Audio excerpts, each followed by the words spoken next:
रानीवाड़ा विधानसभा क्षेत्र में भारतीय जनता पार्टी में संगठन चुनावों में 5 में से 4 मंडल अध्यक्षों पर सर्वसम्मति से अध्यक्षों का चुनाव संपन्न हो गया है। रानीवाड़ा मुख्यालय के मंडल अध्यक्ष रमेश आंजना के निर्वाचित होने के बाद आंजना हॉस्टल में उनके स्वागत का कार्यक्रम आयोजित हुआ। स्वागत कार्यक्रम के बाद नव निर्वाचित मंडल अध्यक्ष मीडिया से मुखातिब हुए। देखे सर्कल साथी रविंद्र सिंह उमट के पूछे सवालों के क्या दिए गए जवाब। सबसे पहले तो आपको नवीन दायित्व की शुभकामनाएं। मंडल अध्यक्ष बने हो, क्या कहोगे इस नियुक्ति के बाद में? पहली प्रतिक्रिया। आपकी बधाई के लिए आपको धन्यवाद। प्रतिक्रिया तो पार्टी का और मेरी समाज का धन्यवाद देना चाहूँगा कि पार्टी ने चौधरी समाज रानीवाड़ा पर विश्वास करते हुए हमारी समाज को एक पद दिया है। इसके लिए पार्टी का और सांसद महोदय, विधायक महोदय और यहाँ की पूरी हमारे पार्टी के पदाधिकारियों का बहुत बहुत धन्यवाद। मेरे पे विश्वास किया, समाज पर विश्वास किया। संगठन में मंडल अध्यक्ष का पद एक बड़ी जिम्मेदारी होती है। इस जिम्मेदारी को आप किस तरह से देखोगे? मतलब इस व्यवस्था को आप किस तरह से संभालोगे?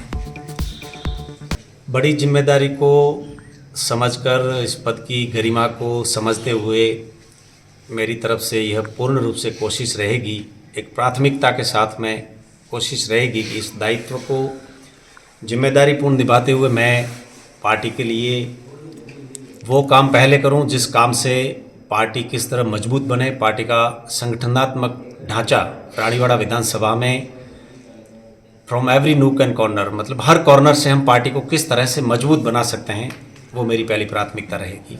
कोशिश करूंगा हर समाज, 36 कौम की समाज से, चौधरी समाज से, सबसे मिलकर, सबको साथ में लेकर, पटेल, पंच, युवा सभी का सहयोग और साथ लेते हुए पार्टी को मजबूत बनाने की पूरी कोशिश करेंगे अपनी टीम के साथ मिलकर।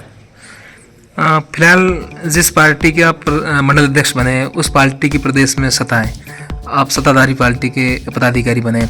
भजन लाल सरकार का 1 वर्ष का कार्यकाल पूरा हो गया। 1 वर्ष के कार्यकाल को आप किस तरह से देखते हैं?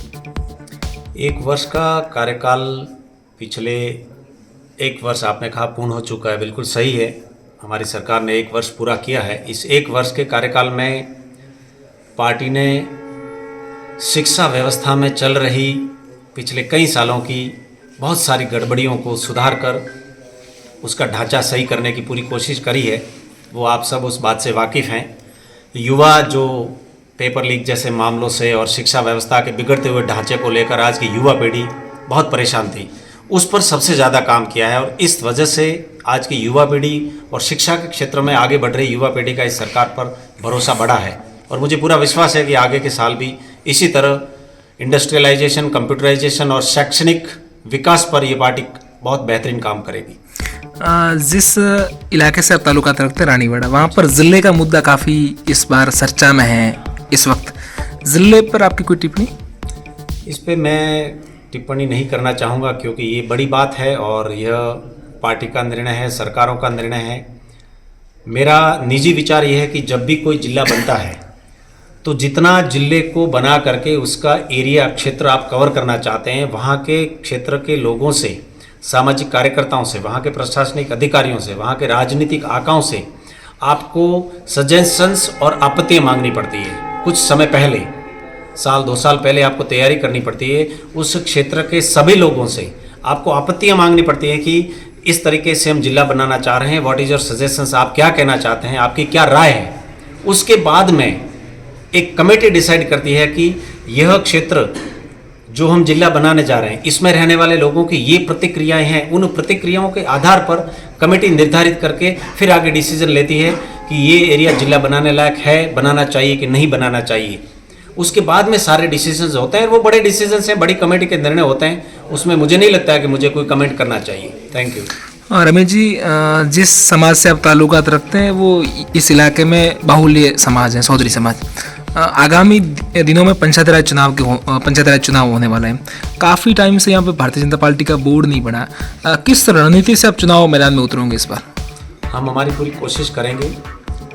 रिजल्ट पहले भी क्या आए हैं, क्या नहीं आए हैं, उस पर टिप्पणी करना उचित नहीं है और अभी भी आने वाले समय में रिजल्ट क्या आएंगे उस पर टिप्पणी करना मुझे उचित नहीं लगता है।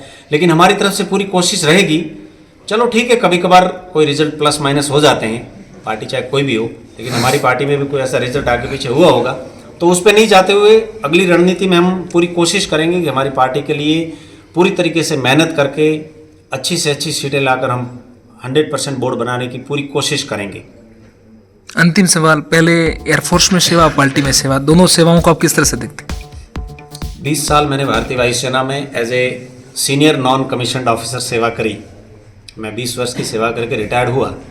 वो भी एक प्रकार की नहीं, वह पूर्ण रूप से राष्ट्र सेवा थी, क्योंकि हम वहाँ पर पैसा कमाने के नज़रिए से या कोई बड़ी प्रतिष्ठा हासिल करने के नज़रिए से सेना में कोई नहीं जाता है। सेना में सब सेवा के रूप में ही जाते हैं। मैंने 20 साल सेवा करी। सेवा करने के बाद में मैं आज भी मेरे हिसाब से शिक्षा की दृष्टि से, स्वास्थ्य की दृष्टि से, कई सारी जो सामाजिक संस्थाएं हैं उनसे जुड़कर मैं मेरा काम कर रहा हूँ। अब पिछले कई सालों से मेरा परिवार तो भारतीय जनता पार्टी में है ही है, और मैं भी पिछले 2 सालों से पार्टी से पूर्ण रूप से जुड़ा हुआ हूँ। यह पार्टी भी देश में राष्ट्र सेवा के लिए, राष्ट्र के लिए बेहतरीन कार्य कर रही है, तो मुझे लगा कि पार्टी से जुड़कर राष्ट्र के लिए भी काम करना चाहिए।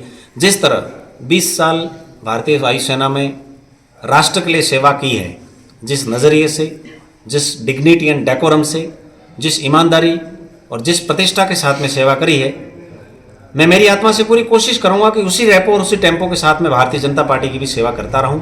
उसके साथ साथ इस रानीवाड़ा विधानसभा क्षेत्र के 36 कौम के लोगों की भी दिल से सेवा करता रहूं। धन्यवाद। Thank you.